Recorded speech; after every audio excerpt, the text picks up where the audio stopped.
Good morning, everyone. Welcome to my coffee chats. I am Ashley Unger, and I am here for another discussion. And I'm so glad that you are joining me for another week of what I like to consider just a moment to reflect and talk about something important. This morning I have some drip coffee. So sometimes I like to keep it simple and just do some good old home brew out of my coffee automaker. Of course, here at the cafe, we've got a nice setup that is going to make the best drip coffee ever for you. I'm really excited to have our new roaster of the month. They kind of fell into my lap, and so we are featuring for the next 3 months McGrew Roastery out of Point, Texas. And this is his dark roast, which is Brandy, our manager's favorite. And I like it a lot myself. I'm very impressed by this roastery because they have a really amazing light roast. And a lot of the times, I don't know, I have a hard time really enjoying a light roast. So if you have a chance to stop by and try a local roasted bean, they have a wonderful relationship with a Haitian family that they get their beans from. And so they are trying to keep their buying process clean. Of course, a lot of people might recognize that there's a lot of exploitation with coffee beans and the farmers that grow them. So anyhow, if you have a chance to come try, it's called Darn Good Coffee, and it's from the McGrew Roastery in Point, Texas. So we are very excited we just rolled them out. So we'll be having and offering their drip coffee every day. So cheers to another morning coffee chat. I'm also I'm also eating one of my favorite breakfast dishes, are bagel and lox. So this is something that I used to take for granted when I lived in Dallas, and I could get it anywhere. I mean, they're kind of a dime a dozen there at most of the breakfast joints. But here, I didn't really realize that I missed it until Brady and I were coming up with the breakfast menu, and I thought, okay, we have to have a bagel and lox. So for those of you who aren't familiar, it is a bagel with a wonderful cream cheese spread on top with salmon and our homemade pickled red onion and capers on top. And so we serve it with a little side of lemon, and you can squeeze the lemon over it so to give it a zesty flavor. Anyhow, I really enjoy this breakfast because it's light and it's all-encompassing. It has pretty much every good thing you need for the start of your day. So, for those of you who are just joining or have never visited one of my coffee chats, I have essentially just started doing these coffee chats because I run into people every day through the cafe and through a bunch of my communities here in Mineola, and we're always having what I feel like is the same conversation, and the topics are always the same. And of course, over time they change, but there's always this buzz. And I realized that as having a coffee shop, it's essentially my responsibility to put it out there. So many people talk in quiet or amongst themselves, and there are so many issues happening right now that I feel like it just needs to be said. And I don't know if one person will hear it, and I don't know if 100 people will hear it, but I'm trying my best to take my platform here at the cafe and do something with it. And I just feel like it's my responsibility. So all my coffee chats leading up to now, and if you haven't seen them, you can go back and look at them. They're on YouTube, which if you are just seeing my YouTube channel, Cafe U Coffee, please subscribe. Go ahead and do the alerts so that every time I upload a new video, you can kind of tune in. All of the videos have pretty much been tools so far in what our topic is today in creating self-awareness. This is a topic that we learn in psychology in high school. We might revisit it in college, and we might learn about the philosophies of John Locke and early Americans and their views of self-awareness and self-consciousness. But I'm going to go ahead and, for argument's sake, just kind of eliminate that kind of discussion. I want to talk about real stuff here. What is self-awareness, and why is it important? And it sounds boring. Most of my conversations are kind of things that I feel like are kind of just tossed to the side these days. And I'm going to tell you why I think it's so important here in a minute. So we've talked about, creating a mission for your life, and we've talked about values. You have to pinpoint your values, and you have to be able to manage your time in a way that is serving you in your mission and in your values. And those are tools and ways that you can be more self-aware. And so my topic today is self-awareness. Why? I feel like in America right now, we are going through a cultural revolution. And I don't know if some people realize it or not. I don't know if I'm calling it the right thing. But I can tell you that from the time I've been young, cultures have always fascinated me. I have always known that cultural anthropology, the study of cultures, travel, getting to know and immerse myself in other places and why people do what they do, why people eat what they eat, why people, hang out the way that they do, it fascinates me.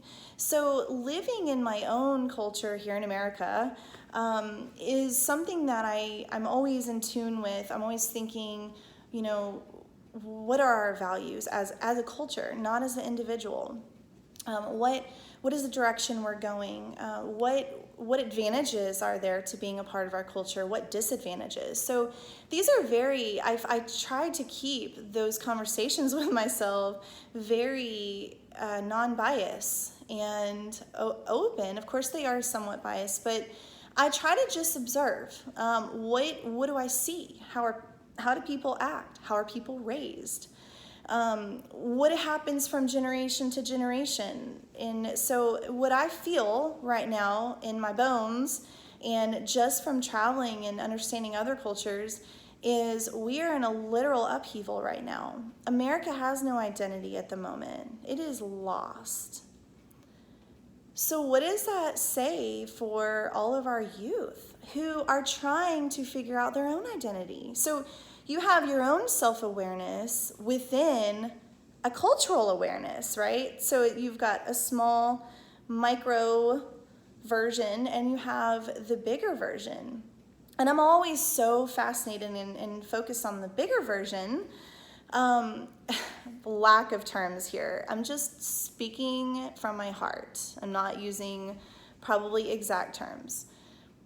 But I truly think that what is being completely surpassed right now is the responsibility to know your own identity and your own self. Because you cannot create and rebuild a cultural identity if we're all looking to each other and are lost, right? So a lot of cultures, their older generations teach the young kids, okay, this is who you are. This is what we do.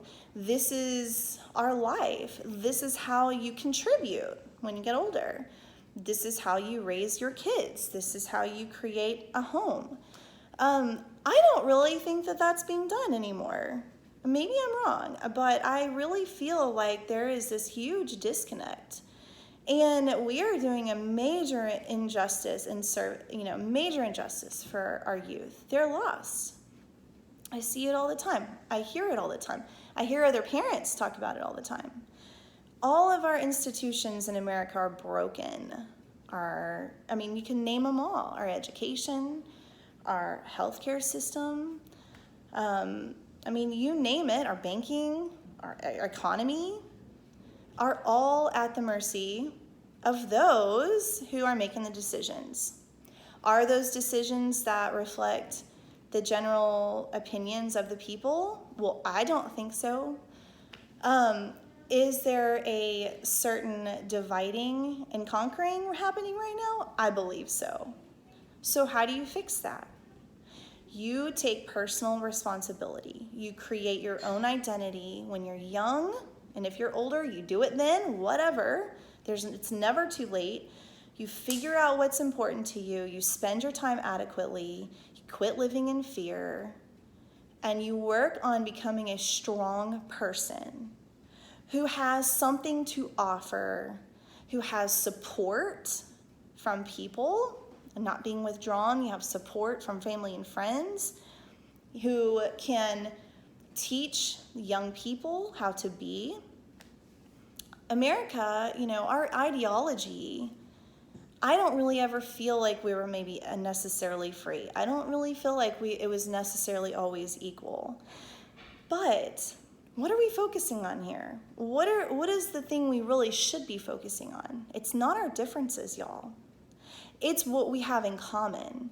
And what we have in common, and what a lot of people move to this country for from other cultures, is the ability to have an opinion, is the ability to be able to say things without being persecuted. And what is happening right now in America? People are being persecuted for having ideals, for having beliefs. It doesn't matter what religion you are. It does not matter what race you are. It does not matter what profession you have. It does not matter how much money you have.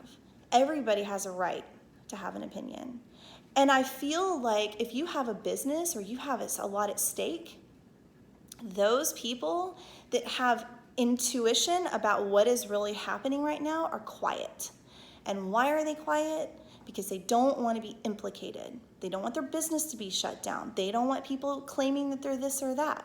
Brett and I have been accused of lots of things lately, which is crazy. People don't know who we are. We're put in a box because we might have this one belief over here, and all of a sudden this must be who we are. We're generalized. To a certain degree, is it human nature? Yes. Is it fair? Is it something that, should we be accused of things that we're not? No. But are we going to be quiet? No. And this is why I'm doing my coffee chats. Becoming self-aware. How do you do that? How do you do that in a world right now, in America specifically, when you feel scared to say something that you feel is right? So, we're all kind of claiming to be the victim. Oh, well, I'm not this. Well, I'm not that. They're not like me. Where is the fear coming from here? Why is it okay? Why is it bad that that's the case? Why can't we all have different opinions and live? As long as we're not hurting someone, why can't we just accept that and talk about the things that we can have in common? So we are literally rebuilding the American identity right now. And it's not on a good start, I don't feel, because nobody has a right or can say anything without being scared of being accused of this or that. And I think all walks of life right now are feeling it. It is not just one race. It is not just one religion. It is everybody. I literally my mission is to create an environment where everyone can feel like they have something to say, where they're safe to say that. When you walk into my establishment, you feel that energy, that comfort. So anyways, I kind of got off the track a little bit here. So how do you create self-awareness? How do you stay strong? How do you focus, okay, on who you are? Because there's so many distractions right now, y'all. You got to rein it in, okay? And this is so important. You can't help others if you are not yourself situated, okay? And so I don't think you ever stop focusing on your self-awareness. As a parent, you learn a whole new, you learn about you being different. As a spouse, as a grandmother, every chapter you're learning about what self-awareness means to you. It is a duty, and it cannot be ignored, and it is being ignored. There's so many people being taken advantage of right now. They're letting others just take advantage of them. And the thing is that there are ways and there are tools to become more self-aware. Okay, so I've already listed some of my last coffee chats. You can check those out. One of the biggest ones that I struggle with and that I have been working on lately is cutting out habits that I know don't serve me. I'm a partier at heart. I love to have fun and I like to party. And I'm just going to be real honest with y'all. And a lot of my good friends know this about me. And so I have learned that I don't have to be boring. I can still have fun, but I can also eliminate habits that are not serving me well. You know, I definitely have been doing that a lot lately, and I'm clear-headed, and I'm focused, and I'm doing things in my household for myself that are helping me become more aware. Okay, so examples, alcohol. I mean, it's the biggest one. Most people drink every day. I mean, come on, you know you do. And if you don't, good, that's great. But alcohol, let's face it, is an escape. We drink, and then we don't write, or we don't read that book, or we go to bed too early, or we ignore some of those things that we should have done, but we're waiting until tomorrow to do it. Okay.